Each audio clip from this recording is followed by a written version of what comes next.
गैर जिम्मेदार आदमी की तरह से टेलीविज़न पे आके कह दिया, ये स्टाइल बना लिया उन्होंने कि जो भी संदेश चाहे नोटबंदी का हो, लॉकडाउन का हो, उसी तरह पे कल आके टेलीविज़न पे कह दिया। प्रधानमंत्री जी को ये आज भी अहंकार से ही भरे हुए हैं, उनको लोगों को बुला के बात करनी चाहिए। और तब सरकार का ये रुख था कि पहले 3 कानूनों पे फैसला हो जाए फिर एमएसपी की बात करेंगे। हमेशा सरकार जो है टालती रही उस बात को लेके। तो फैसला तो जब होगा जब एमएसपी 3 कानून के साथ साथ उस एमएसपी में भी बात होगी। प्रधानमंत्री नरेंद्र मोदी ने कल 3 कृषि कानूनों को वापस लेने का ऐलान कर दिया है। उसके बाद आज कोर कमेटी की बैठक सिंघू बॉर्डर पर हुई है किसान नेताओं की। हमारे साथ किसान नेता युद्धवीर जी हैं। युद्धवीर जी, आज जो कोर कमेटी की बैठक हुई इसमें क्या निर्णय लिए गए हैं, और जिस तरह से प्रधानमंत्री ने कहा कि 3 कृषि कानूनों को वापस ले लिया जाता है और किसान अपने घर जाएं। देखिए, ये तरीका नहीं होता। 1 साल से आंदोलन है, लोग यहाँ बैठे हुए हैं। प्रधानमंत्री जी को ये आज भी अहंकार से ही भरे हुए हैं, उनको लोगों को बुला के बात करनी चाहिए। एक तरीका होता है। 3 कृषि कानून ही केवल हमारी विषय नहीं, एमएसपी है, बिजली बिल 2020 है, तो हमारे 700 किसानों की शहादत हुई है, उनके रिहेबिलिटेशन का मामला है, हजारों किसानों पे मुकदमे हैं।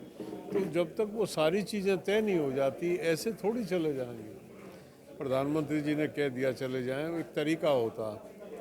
तो उस तरह की बातचीत होनी चाहिए थी। गैर जिम्मेदार आदमी की तरह से टेलीविज़न पे आके कह दिया, ये स्टाइल बना लिया उन्होंने कि जो भी संदेश चाहे नोटबंदी का हो, लॉकडाउन का हो, उसी तरह पे कल आके टेलीविज़न पे कह दिया। तो तरीके से बातचीत होगी, तब हम अपनी बात रखें, वो अपनी बात रखें, कहीं सहमति बने, उसके बाद वाइंड अप होता जो भी कुछ होता। मैं नहीं समझता, कल हमारी बैठक है मोर्चे की, उसमें विस्तार से चर्चा होगी इन सब बिंदुओं पे। आज तो हम बैठे थे, आज की बैठक में तो ये था कि जो हमारे तय कार्यक्रम वो विधिवत चलते रहेंगे। जो जिस 22 की लखनऊ की मीटिंग है, 26 को मोर्चों पे लोग आएंगे और 29 को दिल्ली जाने का जो कार्यक्रम है उसमें कोई परिवर्तन नहीं होगा। जिस तरह प्रधानमंत्री ने कहा कि 29 तारीख को संसद सत्र शुरू होगा, उसमें तीनों कृषि कानूनों का बिल पारित किया जाएगा जो कैंसिल कर दिए जाएंगे। और वहीं किसानों से अपील की थी कि किसान अपने घर जाएं। मुख्य मांग किसानों की यही थी कि 3 कृषि कानून रद्द हों। यही मुख्य मांग एमएसपी भी उसी प्रमुखता से हमने हर मीटिंग में उठाई है जिस तरह से ये 3 कानून थे। और एमएसपी पूरे देश की किसान की मुख्य मांग अगर सही मानो तो एमएसपी है। पूरा देश जो है, ये ठीक है कि 3 कानूनों को लेके ही पंजाब के लोगों ने आंदोलन शुरू किया था, लेकिन देश का जो राष्ट्रीय व्यापी आंदोलन बना था, 3 कानून के साथ साथ एमएसपी मुख्य मांग के तौर पे थी। हमारे शुरू के डिमांड जो थी, जो मांग पत्र था, उसमें ये इंक्लूड थी। और जितनी हमारी 11 दौर की वार्ताएं हुई, हमने इसको निरंतर उठाते रहे। और तब सरकार का ये रुख था कि पहले 3 कानूनों पे फैसला हो जाए फिर एमएसपी की बात करेंगे। हमेशा सरकार जो है टालती रही उस बात को लेके। तो फैसला तो जब होगा जब 3 कानून के साथ साथ उस एमएसपी में भी बात होगी।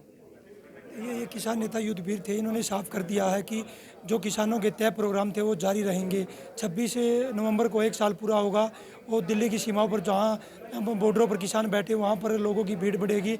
29 तारीख को दिल्ली कूच करेंगे। और इनका कहना है साहब, जब तक एमएसपी और किसानों से बातचीत नहीं होगी, किसान यहाँ से वापस जाने वाले नहीं हैं। सोनीपत से पवन राठी, हरियाणा तक।